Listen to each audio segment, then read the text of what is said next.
All right.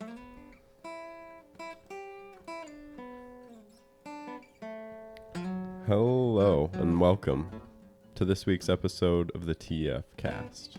I'm Willis. Hey, Grum here. The date is September 4th here in the solarium. And I am your host, Jacob Bases. Today with us, we are so pleased to bring you a man who requires very little introduction. If you are a fan of Mankato music, it is a second-time repeat guest, maybe even third. Ben yes. Scruggs. Yeah, it's three times because there's just a breadth of projects. But today, we are here to talk about Poor Lemuel. Lemuel? Poor Lemuel. Poor Lemuel. And Ben, tell us about the new album. Well, so many thoughts come into my brain when you say that. Yeah, Poor Lemuel's releasing a brand new record. It's our first record in 7 years, which is crazy. Life's just kind of flying by. And which is, I don't know, I guess part of what the record is about. The album title is kind of long. We were talking about that earlier. It's all about the days I knew when you were really mine. I was going to try that in the intro, but I knew better. I still have to remember. So, I'm just getting arty and just trying to put my feelings down, and I just don't really care about much else beyond making art, I think, when I make a title like that, because, it's so long. But necessary. Has it been an ongoing working title? Is this something that you've had in your mind for a while, or has it just become attached to the project as you've gone? I mean, we've all done creative stuff. Things tend to kind of fall into place, which is how this title kind of came to me. I had another idea for the title, which is one of the songs on the record, but after everything's recorded, you listen to everything, and it just, there's like a new storyline that comes out, and I don't know, it blooms like a flower. Then you can officially put a name to it. So that's the scientific name for the Poor Lemuel's third record. Sure. And just like going to Poor Lemuel, and we've had you on as a radio host and as yourself before, but what is your relationship to this band, and how is the band itself organized? Well, Poor Lemuel is my first band. I mean, my near and dear to my heart. I've put everything into this band. My first songs I wrote for Poor Lemuel. The band's, I think, turning probably 15 this year. Yeah. And I mean, I've had the name and the idea for it long before that. I mean, I've been doing this project for about 20 years, really.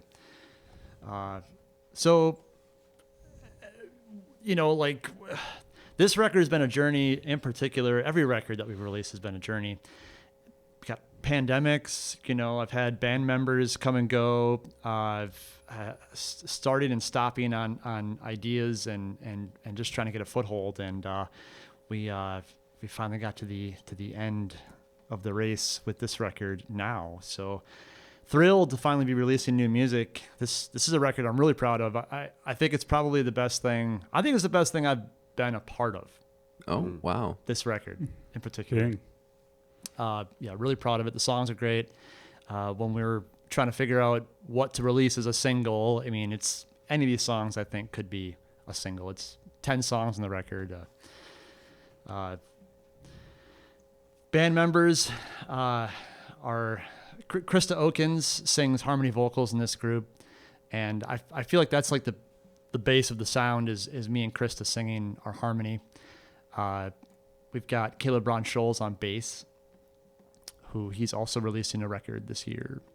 Maybe we're sharing a record release show in October, possibly. I've got Brent Berg on drums, and I've got so Pete Klug was the guitar player, and he's part of the turnover battle this year. He decided to hang it up, which he's been part of the band since 2012, 2013. Yeah. So in place of Pete, I got Cooper Fuller right now, and Ken Markham on percussion. Just some guys I've been playing with the last couple of years, just messing around, playing live shows, getting real jammy and psychedelic with those guys. Yeah. So those are the people who will all appear on the recording this time around. No, it's the 5-piece with Pete. And since Pete left, we've become a 6-piece. Oh, sure. So Pete is on the recording. Yep. All the Okay. guitar is Pete's juicy stuff that he does. Oh, right on. What is the writing process like for this time around? This record started, I started writing this a long time ago, back when I lived in Burnsville, and I was doing daycare with my wife, and I was coming down here. I just joined B-Bomb Fields and was starting to kind of transfer, because I used to live in the cities for a while, and I was doing music up there, and discovered Mankato music and fell in love and just wanted to play down here in this area. I started writing songs that kind of had a more rustic, rural, feeling. I mean, I had a young family then, so a lot of family type songs, and I just started writing, just whatever. Things just kind of came out fast, because the songs I wrote before then I would just labor on. I would spend months, not years, working on lyrics for one song, and all these songs just popped out, and I was like, oh, should I fix that? Should I change that? And I never needed to. It was very different process this time around. Well, it sounds like these came about over a kind of a long period of time too. So you've been writing this album for the last 10 years, or has it been shorter than that? Shorter than that, I think. I started writing a double record. I've got a lot of songs that I wrote during this period of time. And these were the songs that the band was able to rehearse, get down, play live. And there was a moment when we had to just record to get this down before, everything changed again. So these were the tunes, the top ones that made it through the evolution of the writing process, I guess. And they're all songs that I play in my live sets too, solo sets as well. And so people will be familiar with some of them. It won't be the first time they hear them.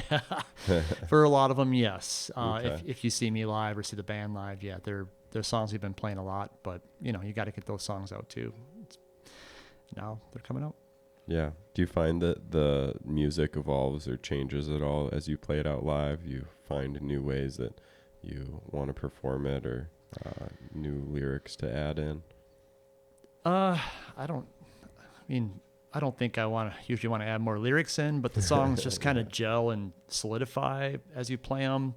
You just things that you have in your head just like get laid out live, and then you just see how it actually works. It's like having a theory and then going out and testing it, and now And it's a great process to kind of just get everything smoothed out, make sure everything is the way that it should be.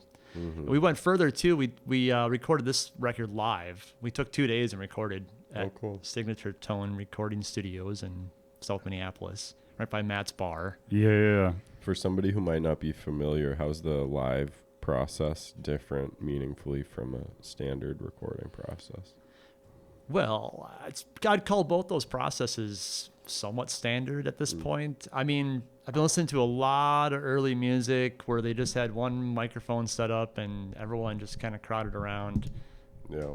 I know you posted about a jazz record recently, Eric Dolphy. I've been listening to him too, and like those old jazz guys, like you just crowd around a microphone and play, And there's something special that comes out of the sound when you do that process. The other process is to do everything separately. So you record drums, then you go record bass and guitars and vocals, and you stack everything on top. Yeah. That's a cool process too. It takes a long time, so long.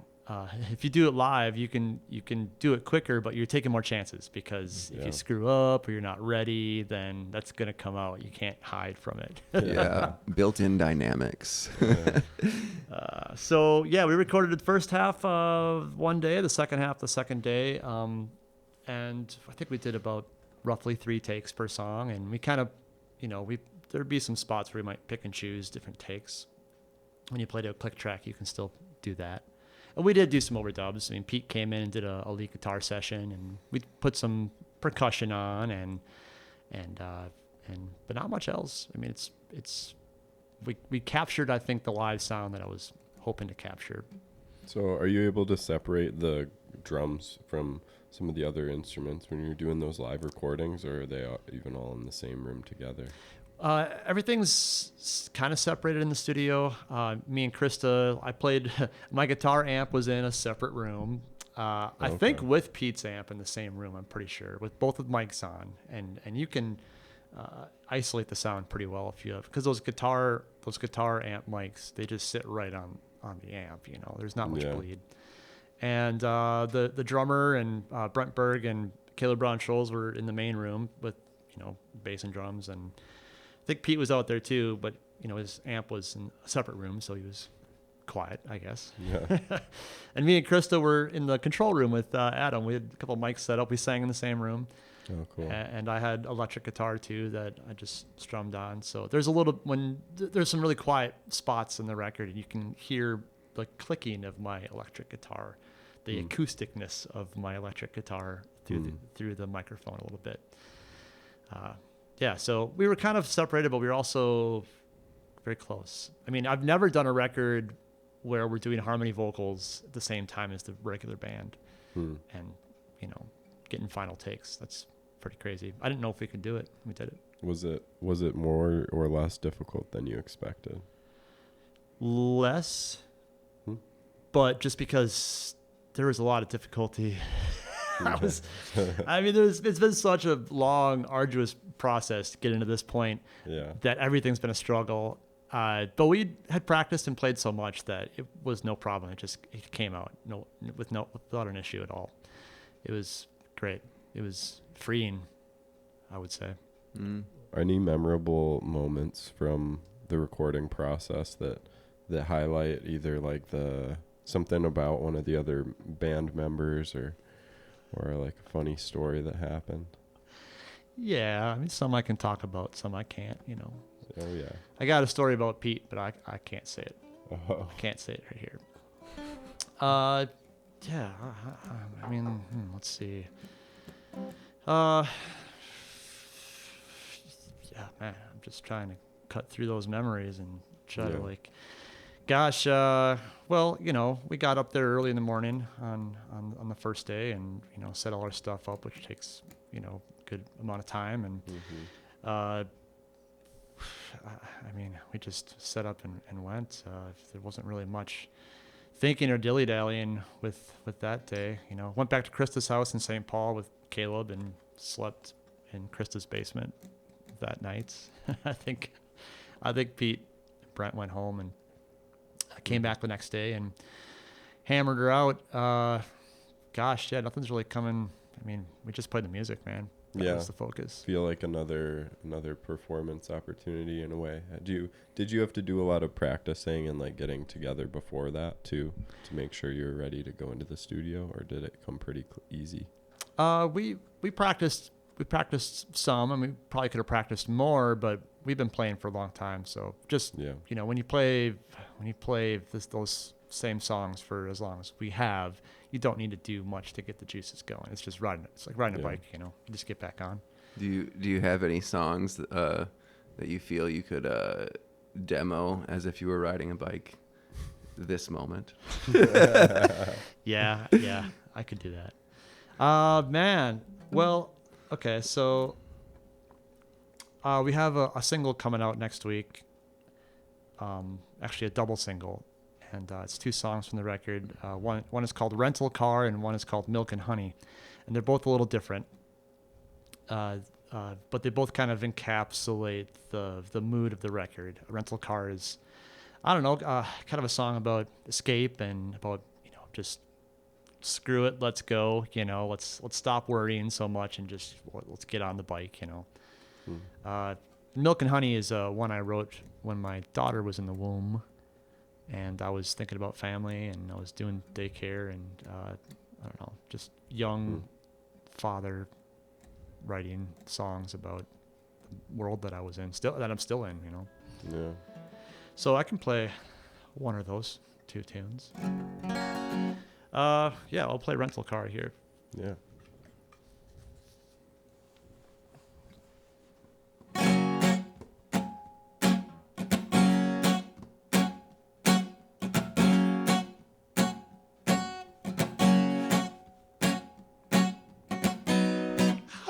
wanna be the one who works every night. I don't really wanna be the one who can't see the light. And all packed up and ready to go. Get yourself back into the show. Come on up and climb into your rental car. But you won't get too far if you won't step on the pedal.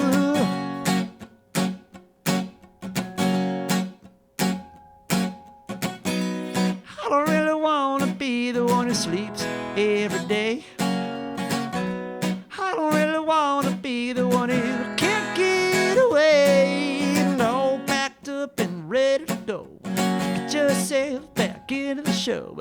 Come on up and climb into your rental car. But you won't get too far if you won't step on the pedal.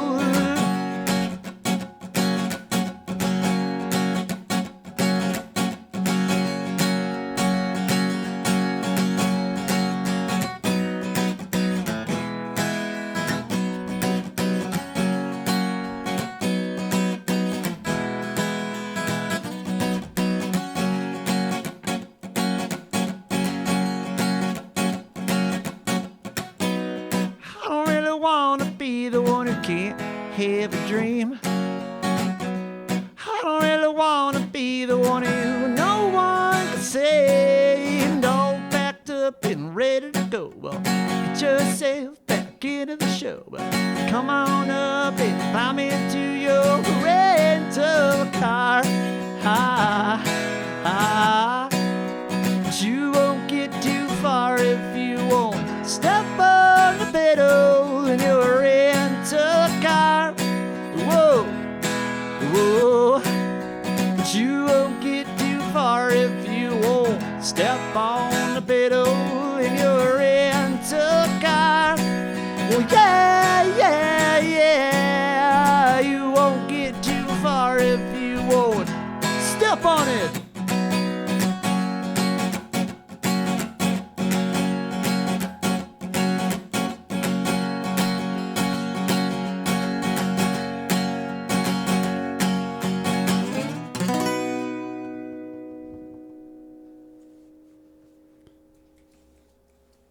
Nice. Very good.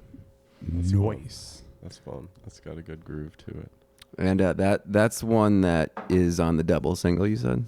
Yeah, that's on the first volley of singles that we're doing. Yeah, yep. Rental car. There's a little story that I have, I guess, with that one. Now that I play it, Yeah. Let's hear it. So me and Krista did a little overdub session, and we decided to put some hand claps in that tune. So we were just doing claps, and we decided to get kind of crazy. We started doing, clapping together, doing patty cake. It like devolved to patty cake at a certain point.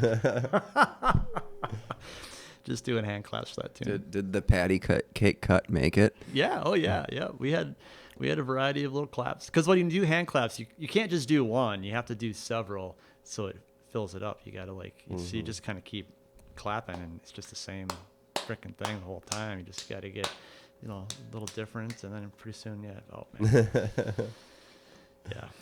Wow. What do you think you learned doing the recording process like this? That's different, I guess, from your past albums. Doing everything live and having some opportunity to make changes afterwards, but mostly really getting that live feeling. Oh yeah, man, I like doing the live thing. I think there's just a freshness. There's just something you can't otherwise get if you don't do it live. And I don't know. It's kind of surprising how I'm gonna say easy, but it's not, because all the work is what you're doing before that. I mean, yeah. I just spent so much time building tracks in the past that I've just kind of I might revisit that style of recording again, because I think it's cool. Like, I like the Beatles, but the live thing just I don't know, it's quicker.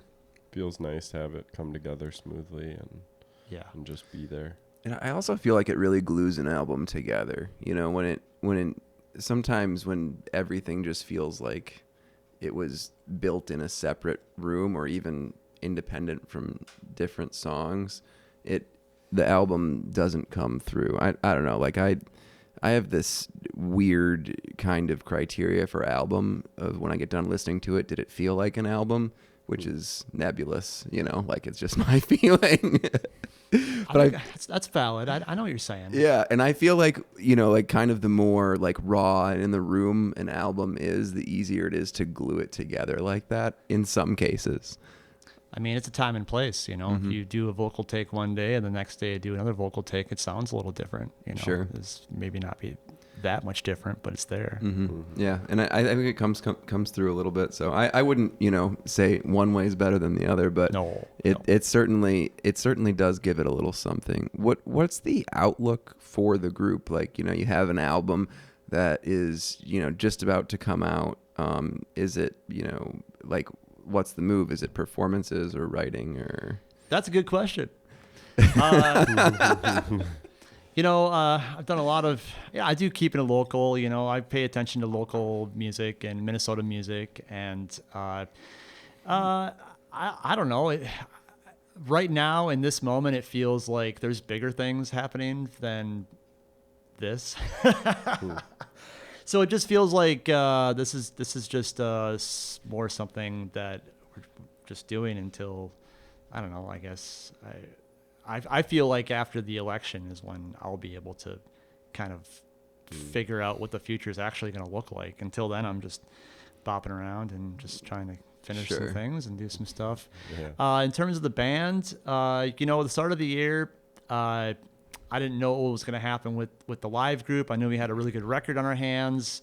I could feel that Pete was ready to move on, and I didn't know what to do because he's such a big piece of the record and the band.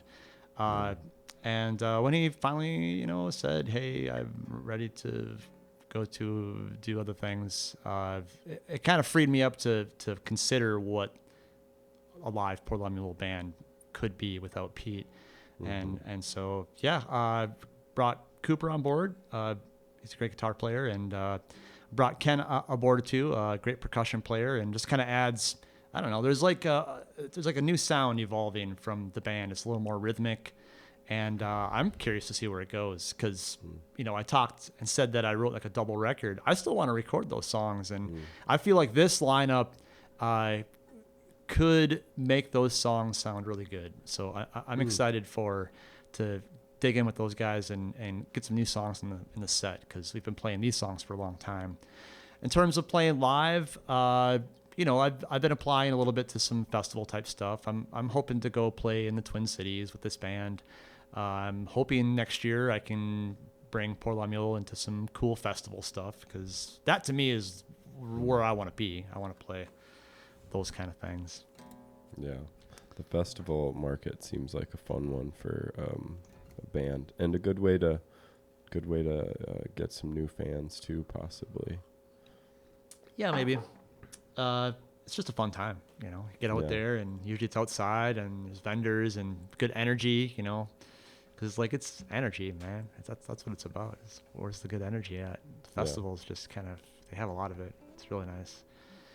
Do you think the outlook for being a band, being a touring band, or even a solo musician is looking very good with either this year and next? Kind of what's been going on? I mean, from my perspective as a guy who plays in bands and a guy who plays, you know, makes a living playing music solo. I mean, my solo gigs like aren't slowing down. I mean, I can work as much or as little as I want, which is awesome. Yeah. And I don't feel like that's ending anytime soon. It feels like it's a market where, yeah, I don't know.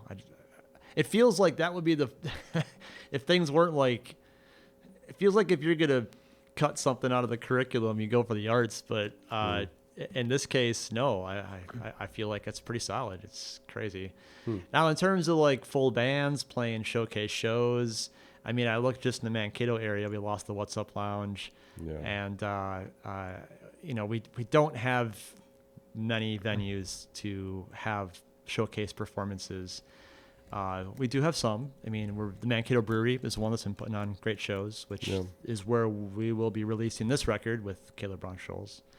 And outside of Mankato too, like there's not many small town venues that kind of, it's not like, hour over here, it'll be, that's where you want to be at. It's like, it's the Twin Cities right now. And I don't know much about that scene, but I don't know. I feel like they're still trying to recover from pandemic stuff. Or the bounce back has just been odd.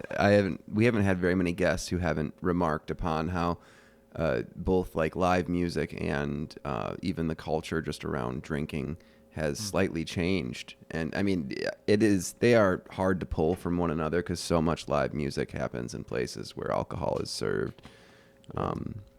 It is a little bit different. I don't know what the actual difference is, but I mean, before the pandemic, bars are open till 2 consistently. And, I worked in bars like, you're there late, all the time, open at 10, 7 days a week. And now a lot of places are closed on a Monday or Tuesday, and most places stop they close down at like 10, and that's, if there was a demand for them to be open, they would be open because they want to have people come in and spend money. And for whatever reason, the drinking culture has gone down publicly. Yeah. I don't know about privately, but publicly it's kind of nice. It's like a double-edged sword. It's like, I want people to come out, have a good time, and I want that energy to come, but I also want people to be healthy and not, spend. It's definitely something you think about when you're a bartender too. You're like, when someone's like, oh, I don't think I'm gonna be coming in as much. You're like, good? Bad? I don't good for us? I don't know. Oh man, yeah, that's true. You gotta watch your words in that situation, because if someone's making a life decision, it's kind of hard. Yeah, I mean, there's always turnover with regulars at bars too. Totally, that's part of the flow of it. Mm-hmm. Well, it seems like bars haven't forgot that the music can be a way to engage, offer their customers something a little beyond the alcohol too. So I would say right now it's more the breweries are where, I mean I do a lot of my solo shows out there. When I'm doing solo, a lot of times it's I'm more background music than anything else. It's not like a show where you look at me for 3 hours while I play. I mean, I'm there to set a vibe and ambiance that I'm doing. Yeah. So like there's that sacrifice on the musical spectrum of it, but that's where people are. That's where they want to go. It's like, I feel like a brewery right now is like the safe bar in a way. Like a bar kind of has that feel of you go in here and get drunk, go in here and the windows are covered over and, drown your sorrows. Whereas a brewery to me feels like a English pub or something. It's a gathering place for the community. It's a lot of times family friendly, oddly enough. I mean, they tend to have things for everybody. And so I feel the brewery scene is, gosh, there's even like an article I read in the Mankato magazine, I think, about the brewery scene and how, it's still popping. There's still breweries opening up. There's tremendous brewing in St. Peter's coming out here soon. So yeah. Be exciting to see. Paddlefish is still new-ish. Oh, it opened this year. Yeah. They qualify as new, I think. They're so established now that you just kind of take it for granted at this point, Yeah, that's wild.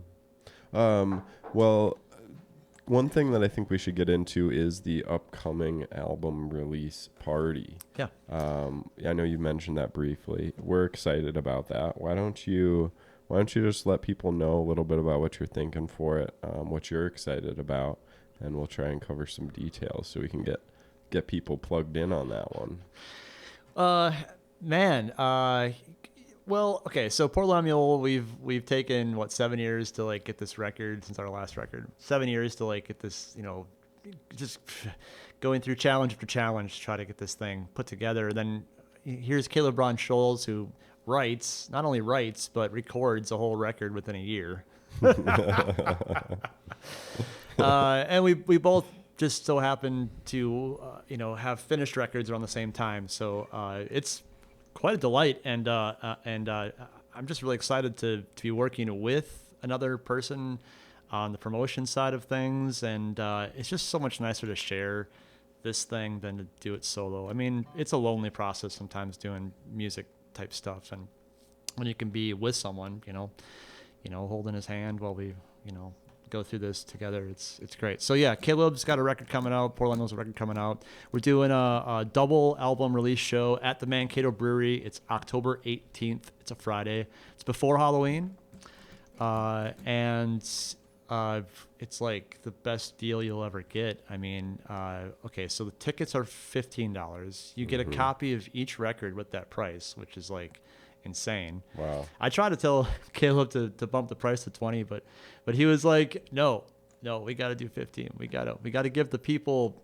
like a really good deal, and we got to incentivize them to come. And I was like, well, I think they would be anyway, but yeah, $15, crazy. And then you get the performance, of course. It's Poor Lemuel will play, Kaleb Braun Schulz and the Nightingale Band. Also, Mal Murphy is playing, and also Alloy, which is Colin Scharf and Laura Schultz will be playing as well. So you really get a good taste of Mankato music. And on top of all of that, if we weren't crazy enough, all the profits are going to the Art Center of St. Peter. We're not taking any money. I'm not making money off of this. I don't want to. I just want to reveal my arts and celebrate with other like-minded folks at Mankato Brewery. It's like 4 for 1. It slices, it dices, it does everything. Yeah, it's like call this number today. That's quite the deal. Cool. Well, we'll be there. We're excited to be lending some production support and helping out with that. And excited for the show. It sounds like a stacked lineup, and with take homes. This seems like a great way to get the album in people's hands. I think we've gone back and forth over the years on the value of CDs, but in terms of being able to give someone something that they can take home with them, especially for the cost of entry, that seems pretty awesome. Yeah. Once it's in your hands, throw it in your car, and if you forget about it, okay. But once you remember it, you'll be like, oh, I wonder what that was, and you toss it in, and find a way to absorb it. Yeah. I mean, the likelihood of me listening to an album is just way higher if someone puts it in because it will go in my car, and then I will listen to it. Same. Well, and it's nice to be able to get everything online, but I think that you're much more likely to digest it as an album in the CD form. I mean, you don't put that on shuffle with a bunch of other CDs typically. So that's true. I mean, you come across a song you don't like, you just skip it, but you usually go to the next song, Yeah. The album, okay, so the release show, we've got a little title for it too. It's called Hold Each Other Close. Okay. Dual album release show. And I think that title kind of just it's a really good umbrella for both Kaleb's record and the ideas of his record and this Poor Lemuel record, which once again, the album title for Poor Lemuel is All About the Days I Knew When You Were Really Mine. And I think especially in this season and this time, in this crazy time, I think if we're just trying to taking what we can, it's just the Poor Lemuel record. I was talking to Kaleb. I feel like the gist of the record is, just trying to stay present. Just trying to stay present when you know that a moment is fleeting. And so much of the music kind of is about that. It's about trying to be there as my family, from day to day, I'm noticing the changes with my kids, It's trying to be there with my bands or playing music or playing just a show and being in the middle of a song and trying to be present, but also, being, there's so much life stuff that you have to deal with and work through just to kind of even get to that mental place that, I don't know, it's I feel like, I mean, as a young parent, I've really felt that. I still feel it. Just you just can't stop life. Yeah. Are there any songs from the album that really remind you of that specifically, of that kind of the pace of life and trying to hold on to hold on to the moment. Yeah. I'm going to sing the song that's the title is taken from. Yeah. And this song encapsulates the general idea of all of that. That's this song. So Krista usually sings this one. I guess we got another little studio story. She plays this on piano. It's really sparse. We didn't. This is the one song out of all the songs we didn't know how to arrange or how to play in the studio, and we ended up just having her go into the room, no click track or anything, and she just played this song a couple times and got one really, really good take.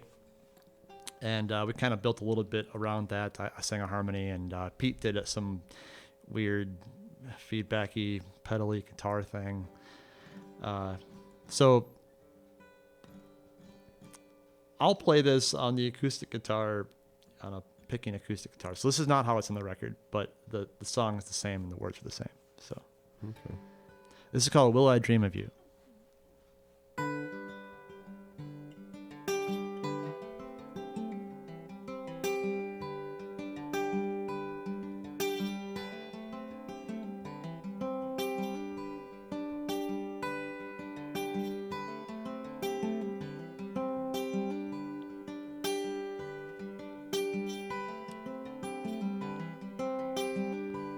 Will I dream of you and I am sleeping?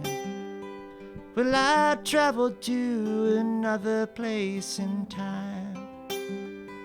Will I lay awake and always wonder all about the days I knew when you were really mine?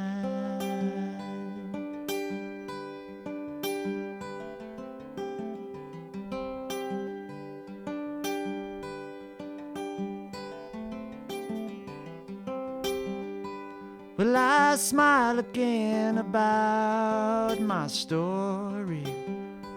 Will I feel again the joy I felt inside? Will I keep a little place inside me that tells me all about the days when you were really mine? Will I talk about the truth I'm keeping? Will I say the words that I can't find? Will I laugh about the days you kicked? I could win $1 million, but I'll never know the feeling of. Will I talk to you and I am lonely? Will I travel to another place in time?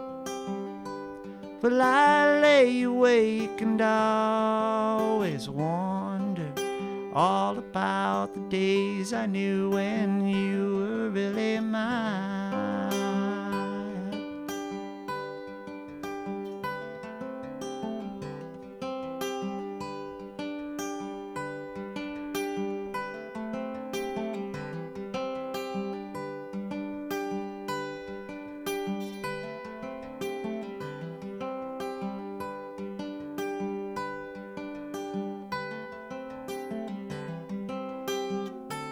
Will I talk about the love I'm keeping? Will I say the words that I can't find? Will I laugh about the days you kicked? I could win $1 million, but I'll never know the feeling of. Will I talk to you and I am lonely? Will I listen when you tell me that it's fine?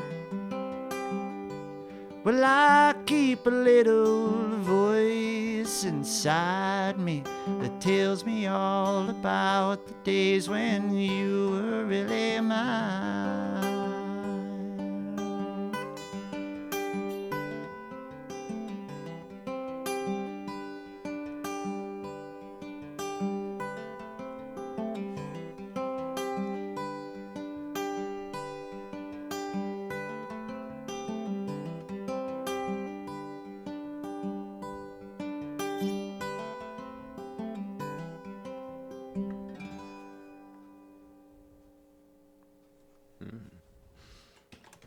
Yeah.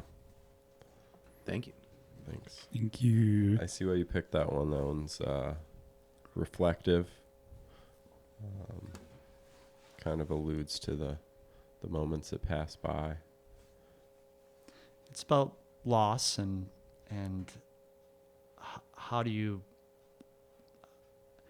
come to grips with something that you had in your life that now you don't? Yeah. What does it mean to you?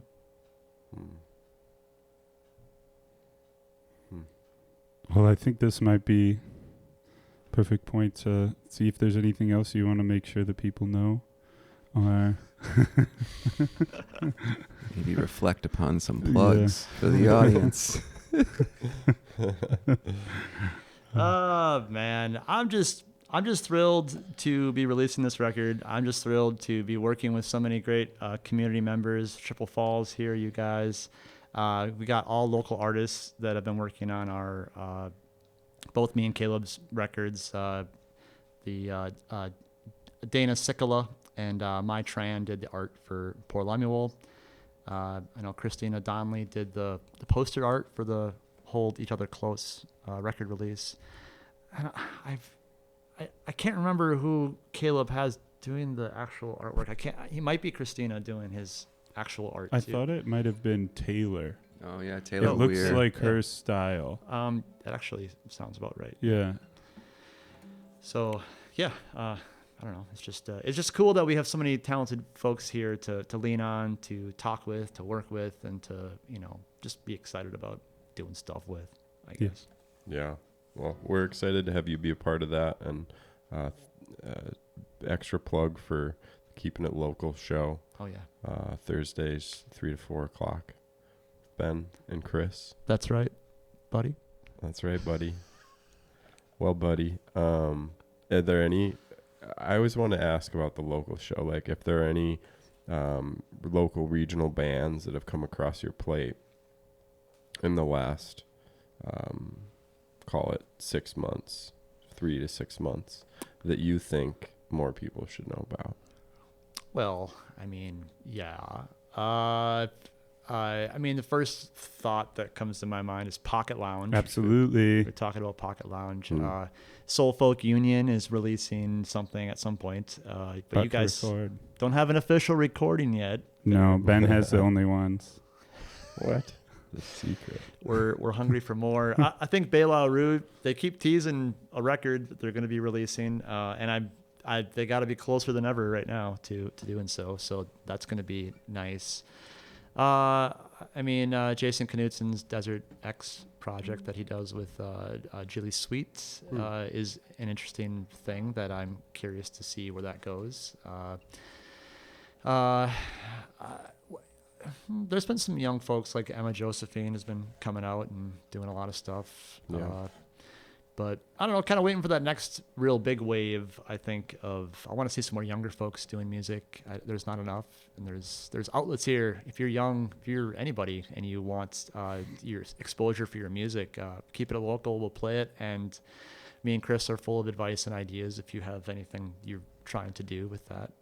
I think nurturing our music scene here in Mankato and beyond is important if we want to listen to good music and have good artists to talk with and be around. For sure.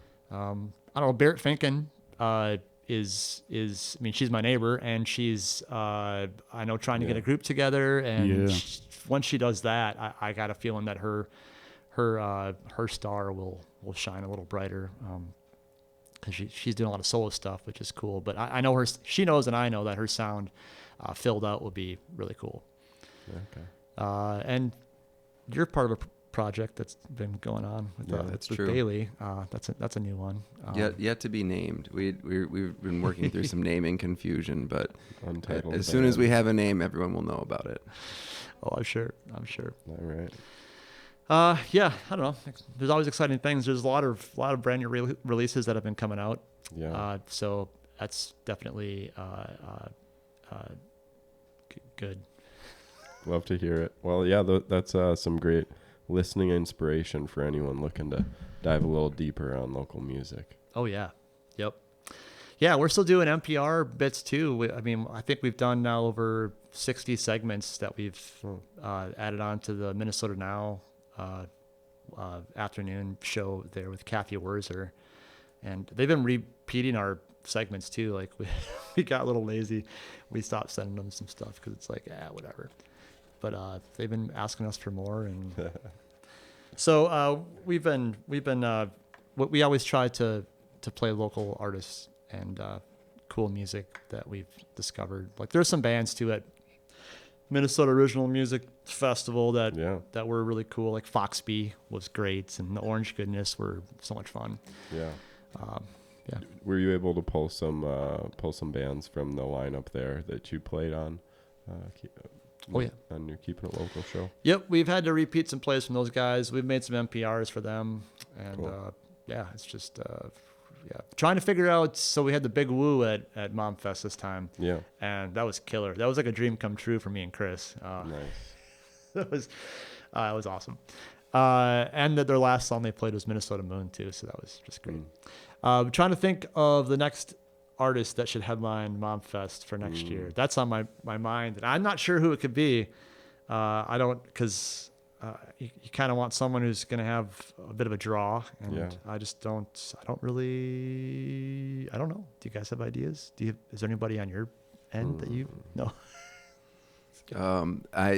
Mason Jennings or Leo Kottke would be cool. Is Leo Kottke still kicking around? Yeah, I